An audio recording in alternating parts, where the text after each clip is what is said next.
लग्नानंतर होईलच प्रेम या मालिकेत आपण आजच्या भागात पाहणार आहोत की नंदिनी जीवाला विचारते की सांगा जीवा, तुमचं कोणावर प्रेम होतं का? त्यावर जीवा म्हणतो हो. नंदिनी म्हणते तुम्ही त्यावेळी का सांगितलं नाही? तर जीवा म्हणतो आता त्याला या गोष्टीला खूप उशीर झाला आहे.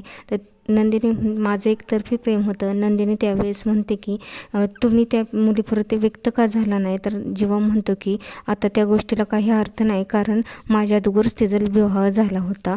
नंदिनी थोडीशी स्माईल करते आणि नंदिनी म्हणते की आतापर्यंत तुमच्या दुःखाचं कारण मी होते असे मी समजत होते, पण आता मला समजले आहे तुमच्या दुःखाचे कारण. जेवायला सगळेजण एकत्र बसलेले असतात, मात्र काव्या तिथे आलेली नसते व सत्य म्हणते की आज खूपच शांतता असते. रम्या म्हणते हो ना, काव्या नाही आली त्यामुळे आजचं जेवणाकडे लक्ष नव्हतं. त्यावेळेस सत्य म्हणते का कुडत बसलाय पार्थ, सांग ना तुझ्या मनात काय आहे ते. पार्थची आई म्हणते पार्थ कुडत बसणाऱ्यासारखा नाही.